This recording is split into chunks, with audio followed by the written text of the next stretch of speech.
Wong, joined alongside by Toronto Raptors and NBA writer Ryan Wolstad. And what a Friday news dump that was, if you want to put it that way. The Raptors parting ways with Masai Ujiri after over a decade of NBA championship squad. The architect of this Raptors team, just really putting them back on the map, and maybe back just on the map period as far as the NBA goes. But a remarkable run for Masai Ujiri during his time with the Toronto Raptors as GM and team president. Of course, now that we've had a couple of days here to sort of break it all down and assess it, how do you feel about the move that was made on Friday by MLSE president Keith Pelly?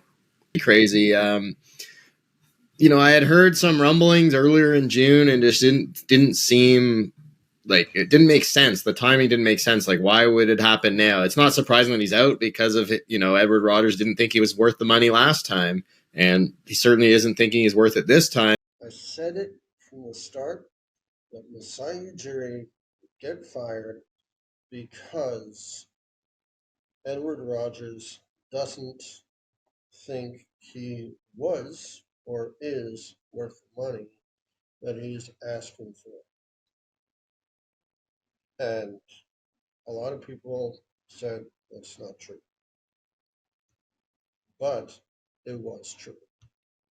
In 2021, they were only 2 years off the championship. They had, won, I think, 59 or 58 games. They looked really good until COVID. And, if he didn't want to pay him then, why would he want to pay him what he's asking for now? And to be fair, I think there's been a lot of sainting of Masai Ujiri. And, I think he did obviously a fantastic job. Myself and Steve Simmons both said he's absolutely on the Mount Rushmore of Raptors people.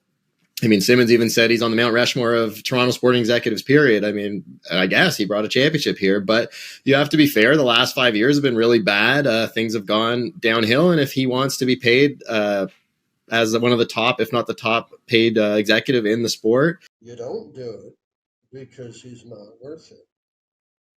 Because 5 years of nothing going on except a rebuild that looks better than I thought it would be, but we're still losing. We're still having shit seasons, and we're stuck in quicksand, and we are sinking faster than expected, and nothing's going to change.